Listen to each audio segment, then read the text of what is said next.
नमस्कार, मैं हूं आशीष त्रिपाठी आपके साथ न्यूज 18 मध्य प्रदेश छत्तीसगढ़ पर रुक करेंगे फटाफट अंदाज में खबरों का। लेकिन उससे पहले इस बीच एक बड़ी खबर आपको बता दें। धमतरी से आ रही खबर, जहां धमतरी में मोबाइल टॉयलेट में आग लगने का एक मामला सामने आया। दरअसल इंडोर स्टेडियम में रखा हुआ था ये टॉयलेट।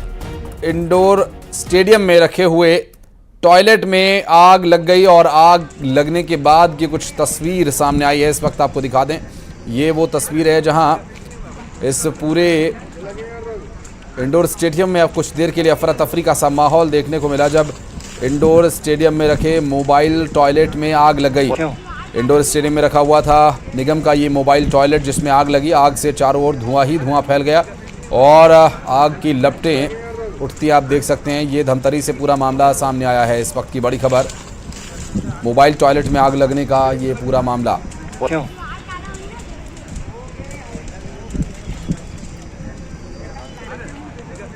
आग कैसे लगी अभी तक स्पष्ट नहीं हो पाया है। ये इंडोर स्टेडियम से तस्वीर सामने आई जहां मोबाइल टॉयलेट निगम का आग में स्वाहा हो गया।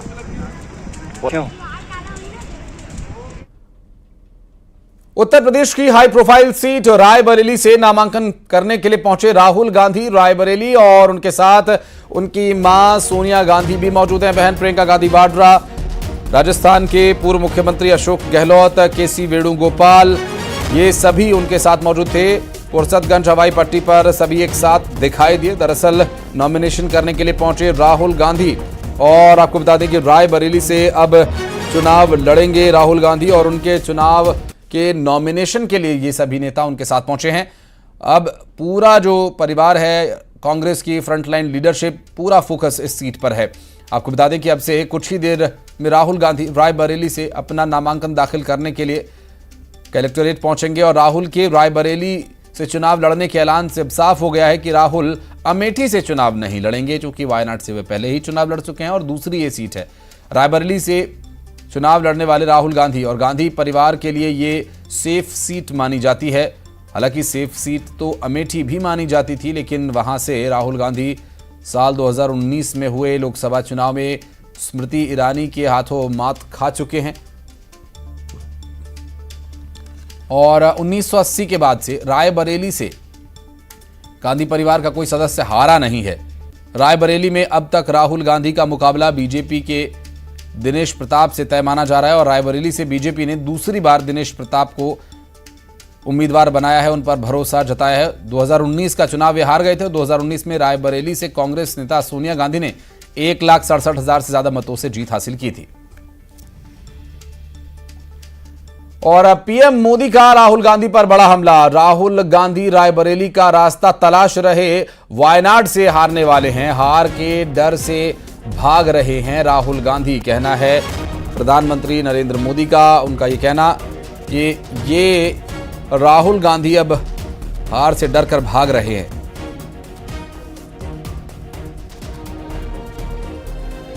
दरअसल राहुल वायनाड से हारने वाले हैं, इसलिए वो भाग रहे हैं, कहना है प्रधानमंत्री नरेंद्र मोदी का।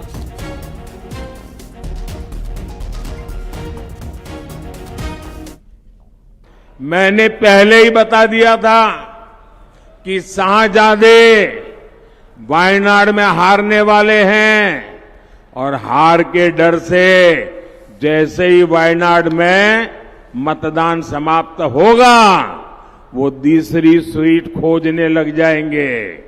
और अब दूसरी सीट पर भी उनके सारे चेले चपाटे कह रहे थे अमेठी आएंगे, अमेठी आएंगे, लेकिन अमेठी से भी इतना डर गए, इतने डर गए, वहां से भागकर अब रायबरेली में खोज रहे हैं रास्ता। ये लोग घूम घूम कर सबको कहते हैं डरो मत। मैं भी आज उन्हें कहता हूं, और बड़े जी भर के कहता हूं, अरे डरो मत, भागो मत। और राहुल गांधी पर प्रमोद कृष्णम ने तंज कसा है। बिना नाम लिए राहुल गांधी पर उन्होंने निशाना साधा। शेर कागजी निकला, प्रमोद कृष्णम ने कहा। दरअसल राहुल गांधी को लेकर यह बयान दिया गया था पोस्ट के माध्यम से। आचार्य प्रमोद कृष्णम, पूर्व कांग्रेसी नेता, जो एक पोस्ट करते हैं और लिखते हैं, शेर कागजी निकला।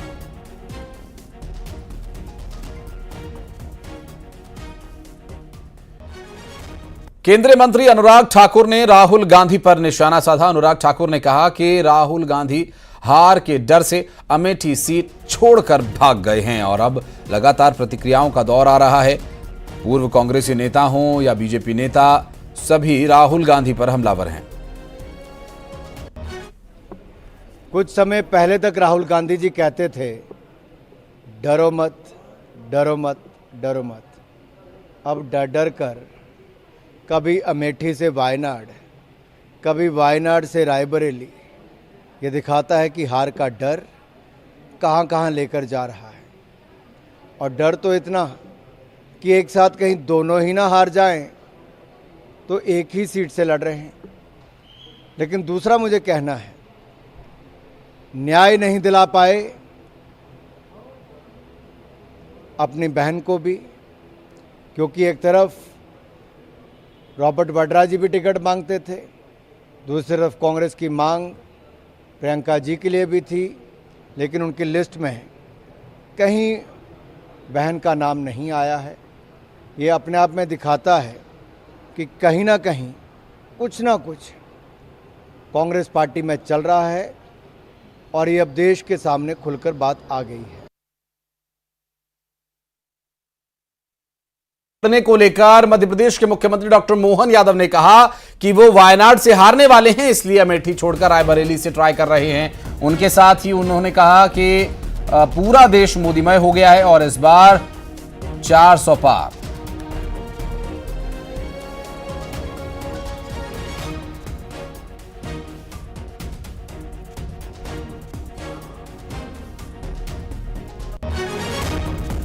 यादव हमारे साथ हैं। हम सर बात करते हैं मिशन मुरादाबाद, यूपी के मिशन के लिए आप फिर जा रहे हैं। अरे मिशन यूपी क्या करे, माननीय मोदी जी के नेतृत्व में पूरा देश मिशन है। भाजपा में ही पूरा देश बना हुआ है और भाजपा के काम के लिए क्या यूपी, क्या बिहार, क्या मध्य प्रदेश, छत्तीसगढ़, राजस्थान, जहां जहां चुनाव है वहां भाजपा का झंडा लेकर के जाने के लिए माननीय मोदी जी ने इतनी मेहनत की है, लोगों का दिल जीता कि केवल हमको एक बार स्मरण कराने की देर है कि जनता अपने आप मोदीमय वातावरण में डूब जाती है। सर यूपी में धुआंधार कैंपेन आपके चल रहे हैं, आज रायबरेली में उम्मीदवार बना दिया राहुल गांधी को। अब देखो ना, ये तो कांग्रेस के हालत है, एक लड़के हार के भागे, एक बिना लड़ाई भाग गए। अब ये वो जाने, उनका काम जाने। प्रियंका बड़े धूमधाम से ही थी, बिना लड़े भाग गई। अब राहुल ने अपनी जगह बदल ली। पिछला चुनाव अमेठी से हारे थे राहुल, इस बार नहीं उतरे, तो इसलिए उनको मालूम वायनाड से हारने वाले, तो अब अमेठी में छोड़ करके रायबरेली से ट्राई कर रहे हैं, यहाँ से भी हारेंगे। तो इस बार 400 पार का मिशन निश्चित रूप से होगा।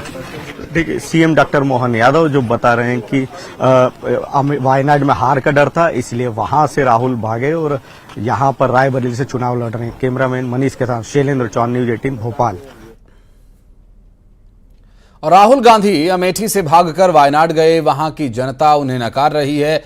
अब वे पूर्वानुमान लगाकर रायबरेली आए हैं, कहना है डिप्टी सीएम अरुण साव का। उन्होंने कहा कि रायबरेली की जनता भी उन्हें भगा देगी। आरोप लगाया कि कांग्रेस अपने परिवार से बाहर का नहीं सोच सकती, जनता इसलिए उन्हें नकार रही है और उन्होंने अमेठी की जनता का शोषण भी किया। अमेठी से भागे, वायनाड गए और वायनाड की जनता भी उन्हें भगाने वाली है और इसलिए पूर्वानुमान लगाकर रायबरेली जा रहे हैं। पर रायबरेली की जनता तैयार बैठी है उन्हें विदा करने के लिए। रायबरेली से भी राहुल गांधी बुरी तरह से हारेंगे। राहुल गांधी के रायबरेली से चुनाव लड़ने पर प्रदेश अध्यक्ष भारतीय जनता पार्टी के वीडी शर्मा ने कहा कि रायबरेली में कांग्रेस हार रही है, उनकी हार सुनिश्चित है। उनकी माने तो अमेठी में भी कांग्रेस की हार सुनिश्चित है और गांधी परिवार को लोगों ने टाटा बाय बाय कर दिया। वो वायनाड से भी हारने वाले हैं, इसलिए संभावनाओं की तलाश में हैं। रायबरेली में कांग्रेस की हार सुनिश्चित है, अमेठी के अंदर कांग्रेस की हार सुनिश्चित है। गांधी परिवार को लोगों ने टाटा बाय बाय कर दिया है, इसलिए ये उनकी इनसिक्योरिटी है और वायनाड के अंदर भी हारने की संभावना दिख रही है। तो इसलिए संभावनाएं तलाश रहे हैं तो वो कहीं भी जाएं, इस बार उनकी हार सुनिश्चित है और राहुल गांधी साहिबजादे को भी इस बार जनता सबक सिखाएगी। और न्यूज 18 मध्य प्रदेश छत्तीसगढ़ के दर्शकों के लिए शानदार मौका, देश प्रदेश और चुनाव से जुड़ी खबरों को देखने के साथ ही इनाम जीतने का। न्यूज 18 के पहचान कौन कॉन्टेस्ट के आसान से सवाल का जवाब देकर आप जीत सकते हैं शानदार इनाम। सुबह 7 से 9, दोपहर 12 से 2 और शाम 7 से 9 बजे का वक्त आप दर्शकों के लिए होगा बेहद खास, जब न्यूज 18 मध्य प्रदेश छत्तीसगढ़ पर खबर भी मिलेगी और इनाम भी एक साथ।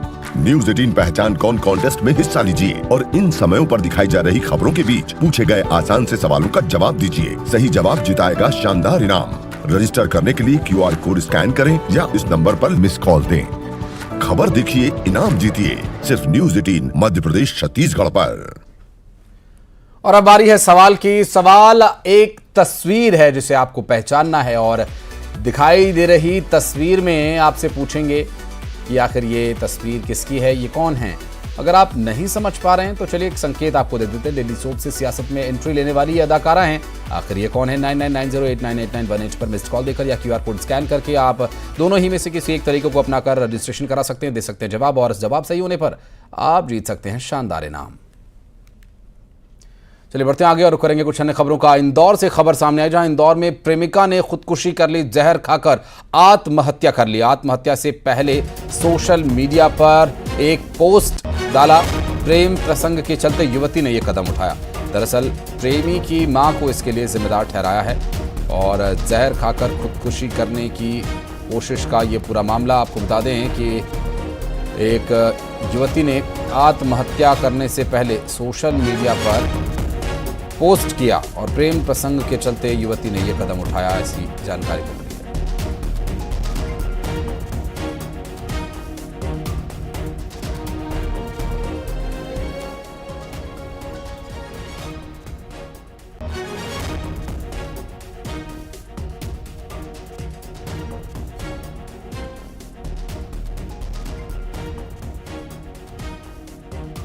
आपको बता दें कि ये जो पूरा घटनाक्रम है कि युवती का किसी युवक के साथ प्रेम प्रसंग चल रहा था और ऐसे में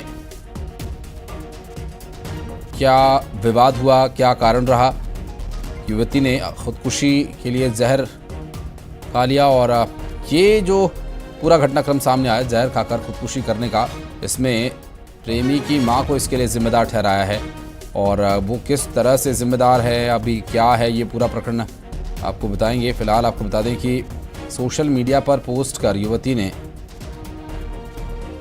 खुदकुशी का कारण प्रेमी की मां को बताया। हालांकि इस पूरे मामले में मिथिलेश हमारे सहयोगी जुड़ गए, उनसे बात करेंगे। मिथिलेश, खुदकुशी करने वाली युवती ने सोशल मीडिया पर पोस्ट किया और प्रेमी की मां को इसके लिए जिम्मेदार ठहरा रही है, भला वो कैसे? देखिए, उस पोस्ट में लिखा हुआ है कि जो प्रेमी के लिए कुछ लाइनें लिखी हुई है कि तुम मुझे कभी समझ नहीं पाए, शायद तुम समझ पाते तो तुम्हारी माँ को मैं बेहतर जवाब दे पाती, लेकिन मेरी मौत की जिम्मेदार तुम नहीं, तुम्हारी माँ है। यानी कहीं ना कहीं से कुछ जो प्रेमी हैं उनके माँ से निकट यह कहा जा सकता है किसी बात को लेकर कुछ ना कुछ विवाद चल रहा था। लेकिन देखिए, अब पुलिस वो जो पोस्ट है जो मौत के पहले पोस्ट किया गया था उसको मुख्य आधार मानते हुए इस पूरे मामले में कार्रवाई की बात कह रही है।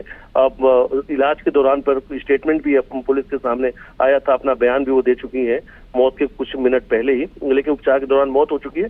कीटनाशक दवाइयां खाई थी, कीटनाशक दवाइयों के साथ में भी वो पूरा जो पोस्ट है अगर देखेंगे तो उसमें सारी बातें कीटनाशक जो जहरीली पदार्थ है उसके फोटो के साथ में पोस्ट किया गया था सोशल मीडिया पर। अब मौत हो चुकी है। परिवार के लोग जो सीबी ठाकुर हैं उनके जो परिवार के लोग हैं वो आरोपी लगा रहे हैं कि इसमें बड़ी धाराओं में कार्रवाई होनी चाहिए, इसमें 3 से 4 लोगों का आरोपी बनाना चाहिए जिनके नामों का जिक्र है। लेकिन अब मोबाइल जो है वो सबसे बड़े टेक्निकल साक्ष्य के रूप में है। मोबाइल की भी जांच की बात पुलिस के द्वारा कही जा रही है और उस टेक्निकल आधार पर जो भी कुछ सामने आएगा उसके आधार पर कार्रवाई करने की बात पुलिस कर रही है। और लड़के के परिवार वालों की तरफ से कोई सफाई इस पर दी गई? देखिए, लड़की के परिवार के लोग कहना है कि उनकी जो बेटी है जब उसे परेशान किया जा रहा था, वो मानसिक रूप से काफी प्रताड़ित हो चुकी थी और पूरा जो जिसका नाम लिखा हुआ है वो और उसके परिवार के लोग ही उनकी बेटी के मौत के जिम्मेदार हैं। पुलिस उन्होंने कहा है कि कठोरतम कार्रवाई करनी चाहिए। मोबाइल की भी बात उन परिवार द्वारा कही गई है कि पूरी इसके अलावा जो चैटिंग्स है जो कॉल किए गए हैं उसके भी कॉल की डाटा निकालना चाहिए। तो हर एक चीज को साक्ष्यों में लेना चाहिए। उसके आधार पर पूरे परिवार जो भी लोग इसमें पूरे सामने आ रहे हैं उनके खिलाफ कार्रवाई करने की बात और पुलिस के सामने भी जो मोबाइल है पुलिस की जांच में ले चुकी है और पुलिस के सामने जो नाम आ चुके हैं पुलिस उन पर कार्रवाई की तो बात कह रही है कि उनके खिलाफ FIR दर्ज की जा रही है। लेकिन साक्ष्य में मोबाइल से जो कुछ और सामने आएगा उसके आधार पर कुछ नाम और धाराएं दोनों बढ़ सकती हैं। बहुत शुक्रिया आपका इस जानकारी के लिए मिथिलेश।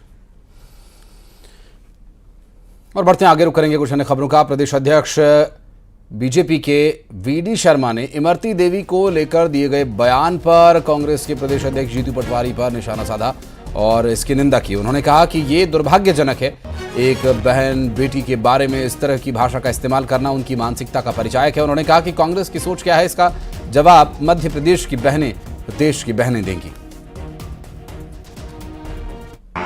ये दुर्भाग्यजनक ही नहीं, बहुत ही निर्लज्ज लोग हैं।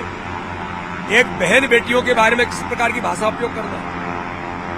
जीतू पटवारी जी, आपने बहन इमरती देवी के लिए शब्दों का उपयोग किया है, ये आपकी उस मानसिकता का परिचायक है। कांग्रेस की सोच क्या है, इसका जवाब मध्य प्रदेश की बहनें, देश की बहनें, ये महिला विरोधी है।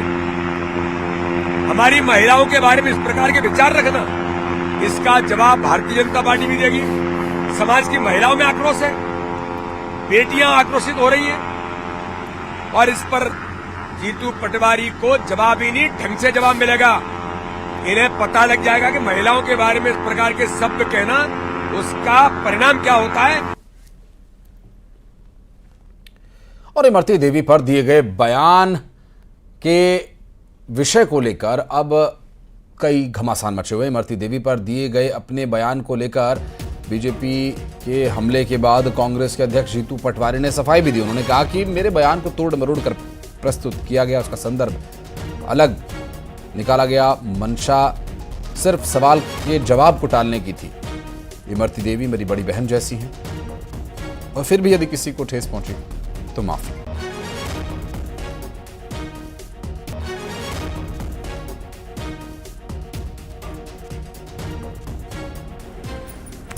ऑडियो को लेकर मेरे से पत्रकारों ने सवाल किया, जिसमें मेरी केवल भावना उस सवाल को टालने की थी। उस संदर्भ में मैंने जो वक्तव्य दिया उसको तोड़ मरोड़ कर उसको गलत संदर्भ में प्रस्तुत किया जा रहा है। मैं इमरती देवी जी का जहाँ तक सवाल है, बड़ी बहन है मेरी, और चूँकि बड़ी बहन माँ जैसी होती है तो मैं इतना ही कहूँगा कि मेरा संदर्भ सिर्फ इतना था कि सवाल कैसे टले और उसके अलावा इंटेंशन कुछ नहीं था। फिर भी अगर किसी प्रकार की कोई ऐसी भावना ठेस पहुंची हो किसी की भी, तो मैं खेद व्यक्त करता हूं, माफ़ी चाहता हूं। ये किसी भी प्रकार से किसी भी संदर्भ में कोई नेगेटिविटी मेरे मन में भी नहीं थी, मेरे माइंड में भी नहीं थी, न हाथ उड़ाना था, सिर्फ भावना सवाल को टालने की थी। और जीतू पटवारी के बयान पर इमरती देवी का पलटवार। महिलाओं को लेकर कांग्रेस की सोच गंदी है। इमरती देवी ने SP से इसकी शिकायत करने की बात कही है। इमरती देवी का ये बयान सामने आया, कांग्रेस की सोच गंदी है। अपमान की बात है, बहुत बड़ा अपमान उन्होंने किया है। हमारा क्या पूरे प्रदेश की महिलाओं का किया है। तो मैं तो ये समझती हूँ कि कांग्रेसों की मतलब उनकी सद्बुद्धि, भगवान उनको सद्बुद्धि दे। जितने बचे हैं वैसे तो सफाई हो गई है और होने जा रही है, पूरी की पूरी कांग्रेस समाप्त हो जाएगी। तो हम यही कहना चाहते हैं कि ऐसे प्रदेश अध्यक्ष बनाने पे राहुल गांधी और सोनिया गांधी जी को उनको भी थोड़ा सोच समझ के बनाना था कि ऐसे आदमी को बनाया है जो महिलाओं का ही सम्मान नहीं कर रहे। जबकि हम किसी के पैरों से थोड़ी चलने वाले, हमें बाबा साहब ने अधिकार दिया, भीमराव अम्बेडकर ने अधिकार दिया है कि हम बाहर निकलें। ऐसा नहीं कि एक समाज की महिलाओं को दिया है, सभी समाज की महिलाओं को दिया है। और अगर ऐसी बात बोलेंगे तो जो हमारे और अच्छे अच्छे बड़े बड़े घराने की महिला हैं वो तो शर्म के मामले वैसे ही नहीं निकलेंगी। लेकिन मैं आपसे कहना चाहती हूँ कि कि कांग्रेस में चाहे दिग्विजय सिंह हो, चाहे कमलनाथ जी हो, चाहे जीतू पटवारी हो, वो हर महिला के साथ ऐसा ही बोलते हैं और उन्हें बहुत शर्म आना चाहिए, ऐसा नहीं बोलते। अब इमरती जी का रस खत्म। तो ये आपने प्रतिक्रिया सुनी इमरती देवी की, जो कि कह रही हैं कि कांग्रेस की सोच गंदी है और महिलाओं के प्रति उनका जो व्यवहार है वो भी इसी तरह का है, दूषित हो चुका है। हालांकि न सिर्फ जीतू पटवारी बल्कि दिग्विजय सिंह, कमलनाथ, सभी को उन्होंने निशाने पर लिया और साथ ही साथ निशाना साधते हुए उन्होंने कहा कि कांग्रेस की इसी सोच के चलते कांग्रेस पार्टी लगभग खत्म हो चुकी है और धीरे धीरे पूरी तरह से खत्म हो जाएगी कांग्रेस पार्टी इसी विचारधारा, इसी सोच की वजह से। दरअसल जीतू पटवारी का जो बयान सामने आया, इस पर खुद इमरती देवी ने प्रतिक्रिया दी और उनका ये कहना है कि ये जो बयान है ये न सिर्फ मेरा बल्कि प्रदेश की सभी महिलाओं का ये अपमान है और इसी सोच, इसी विचार की वजह से कांग्रेस पार्टी अब धीरे धीरे खत्म हो जाएगी पूरी तरह से और आधे से ज़्यादा लगभग साफ हो ही चुकी है, ऐसा कहना है इमरती देवी का। पलटवार करते हुए उन्होंने अपने बयान में तीखे शब्दों का इस्तेमाल किया और कांग्रेस की सोच को गंदा बताया कि कांग्रेस के ऐसे नेताओं की सोच ही गलत है, जिसमें उन्होंने न सिर्फ कांग्रेस पार्टी के प्रदेश अध्यक्ष जीतू पटवारी को निशाने पर लिया बल्कि पूर्व मुख्यमंत्री दिग्विजय सिंह, पूर्व मुख्यमंत्री कमलनाथ को भी निशाने पर उन्होंने लिया है।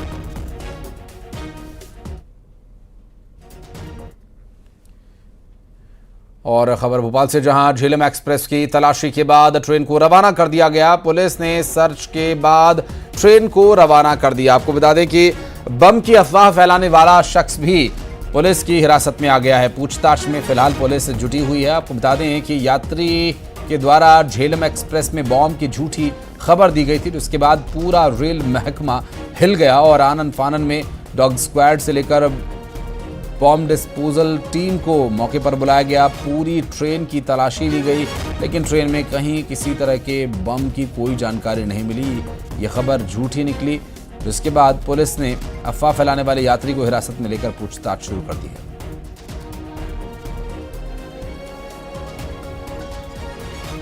आरसी तरफ से आ रही है। इसमें किसी तरह की कोई संदिग्ध वस्तु है, इस तरह की सूचना टीसी को किसी व्यक्ति ने दी है। इस आधार पर कंट्रोल रूम ने हमको जब सूचित किया तो हमने भोपाल के जो BDDS टीम है उसको यहाँ पर बुलाया, स्टेशन पर रानी कमलापति स्टेशन पर ट्रेन को रुकवाया और उसमें प्रॉपरली उसको चेक कराया है। BDDS टीम ने उसको चेक करके जब कोई संदिग्ध वस्तु नहीं मिली है तब ट्रेन को हमने सुनिश्चित करने के बाद में कि कोई भी खतरा नहीं है यात्रियों को, ट्रेन को रवाना किया है। जिस व्यक्ति ने हमको ये सूचना दी थी उसको अभी हम थाने लेकर आए हैं, उससे हम बातचीत कर रहे हैं कि उसने इस तरह की सूचना क्यों दी। और छतरपुर में महिला की दबंगई की एक तस्वीर सामने आई, जहां पर अधिकारियों की पूरी फौज को धता बताते हुए महिला अवैध रेत से भरी हुई ट्रैक्टर ट्रॉली छुड़ा कर ले गए और खनिज विभाग के अधिकारी खड़े देखते रहे। महिला की दबंगई का यह वीडियो सामने आने के बाद अधिकारियों की कार्यशैली पर सवाल उठ रहे हैं। सिविल लाइन थाना के सटई रोड का यह पूरा मामला है, जहां एक महिला से परास्त हो गई पूरी की पूरी सेना अधिकारी।